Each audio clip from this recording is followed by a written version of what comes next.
បានចែងយ៉ាងច្បាស់លាស់អំពីជនល្មើសដែលជាពលរដ្ឋខ្មែរប្រព្រឹត្តបទល្មើសនៅក្រៅដែនដីប្រជាណាចក្រកម្ពុជាក្នុងនោះគឺចែកចេញទៅតាមប្រភេទបទល្មើស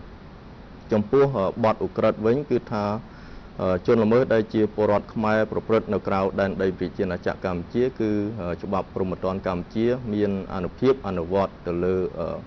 ជនល្មើសនេះទៅលើបទល្មើសនេះតែម្ដងគឺមានន័យថាច្បាប់ព្រហ្មទណ្ឌកម្ពុជាអាចធ្វើការដាក់ទោសទៅលើជននេះបានផងដែរចំពោះបញ្ហាពាក់ព័ន្ធជាមួយនឹងបទមជ្ឈិមវិញគឺថា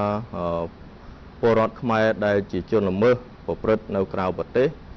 អាចនឹងត្រូវផ្ដន្ទាទោសទៅតាមច្បាប់ព្រហ្មទណ្ឌកម្ពុជាបានទាល់តែបទល្មើសដែលគាត់ប្រព្រឹត្តនេះត្រូវបានប្រទេសនោះគេកំណត់ជាបទល្មើសដែរហើយត្រូវផ្ដន្ទាទោសដែរបើសិនជាប្រទេសនោះគេមិនកំណត់អំពើនឹងជាបទល្មើសទេត្រូវផ្ដន្ទាទោសទេនោះគឺថាករណីនេះមិនអាចច្បាប់ព្រហ្មទណ្ឌកម្ពុជាយកទៅអនុវត្តចំពោះបទល្មើសនេះទេនេះគឺចំពោះករណីបទមជ្ឈិមខ្ញុំសូមលើកឧទាហរណ៍ដូចជាករណីថាជនម្នាក់ប្រព្រឹត្តអំពើលួចនៅប្រទេសក្រៅគាត់ជាពលរដ្ឋខ្មែរបើសិនបើនៅប្រទេសនោះគេកំណត់ថាអំពើនោះជាបទល្មើសដែលត្រូវផ្ដន្ទាទោសដែរនោះគឺថាច្បាប់ព្រហ្មទណ្ឌកម្ពុជាមានអនុភាពអនុវត្តទៅលើអំពើនេះប៉ុន្តែបើសិនជាករណីខ្ញុំលើកឧទាហរណ៍មួយទៀតដូចជាករណីថាអំពើរួមភេទរវាងញាតិលោហិតឬក៏ញាតិប្រពន្ធច្បាប់ព្រហ្មទណ្ឌកម្ពុជាកំណត់ថាអំពើនេះជាបទល្មើសហើយជាប្រភេទបទល្មើសមជ្ឈិមហើយត្រូវផ្ដន្ទាទោសប៉ុន្តែឧបមាថានៅក្រៅប្រទេសមួយនោះគឺគេមិនចែងអំពើនេះជាប្រភេទបទល្មើសទេអញ្ចឹងទោះបីជាជននោះប្រព្រឹត្តអំពើដែលជាបទល្មើសមួយនៅប្រទេសកម្ពុជាក៏ដោយពលរដ្ឋខ្មែរដែលទៅប្រព្រឹត្តនៅប្រទេសក្រៅដែលប្រទេសនោះគេមិនកំណត់ថាជាបទល្មើសករណីនេះគឺច្បាប់ព្រហ្មទណ្ឌកម្ពុជាមិនអាចយកទៅអនុវត្តបានទេទៅលើអំពើនេះបានទេនេះគឺតាក់ទងជាមួយនឹងសញ្ជាតិរបស់ជនល្មើសចំពោះករណីទី2គឺសញ្ជាតិរបស់ជនរងគ្រោះបើសិនជានៅក្នុងករណីដែលមានជនរងគ្រោះជាពលរដ្ឋខ្មែរត្រូវបានគេធ្វើអំពើមកលើនៅក្នុងនេះច្បាប់ព្រហ្មទណ្ឌកម្ពុជាគឺបានចែងយ៉ាងច្បាស់គឺនៅក្នុងក្រមយើងនេះគឺមាត្រា20បានចែងតែទៅលើបទឧក្រិដ្ឋទេគឺអត់មានចែងពាក់ព័ន្ធជាមួយនឹងបទមជ្ឈិមទេអញ្ចឹងយើងឃើញថាបើសិនជាពលរដ្ឋកម្ពុជាម្នាក់ឬច្រើនអ្នកត្រូវបានជនល្មើសទោះបីជនល្មើសនោះគឺជាពលរដ្ឋខ្មែរក្តីឬក៏មិនមែនជាពលរដ្ឋខ្មែរក្តីបានប្រព្រឹត្តអំពើល្មើសជាប្រភេទបទឧក្រិដ្ឋទៅលើគាត់នៅក្រៅដែនដីប្រជាណាចក្រកម្ពុជាគឺថាច្បាប់ព្រហ្មទណ្ឌកម្ពុជាមានអនុភាពអនុវត្តទៅលើ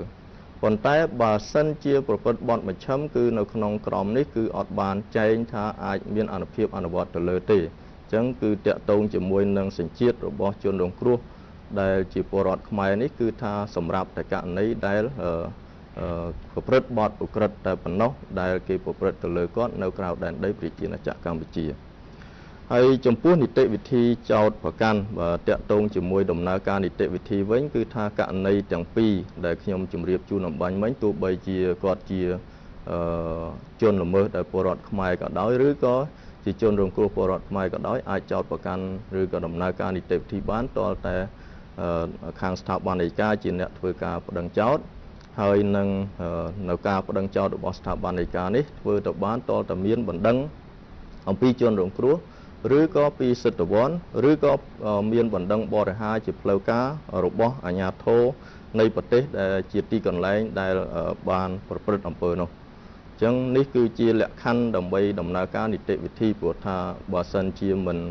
បានមានការប្តឹងដោយលក្ខខណ្ឌមានចែងក្នុងមាត្រា21ដែលខ្ញុំជម្រាបជូនបាញ់មិញនេះទេគឺថាមិនអាចដំណើរការនីតិវិធីបានទេ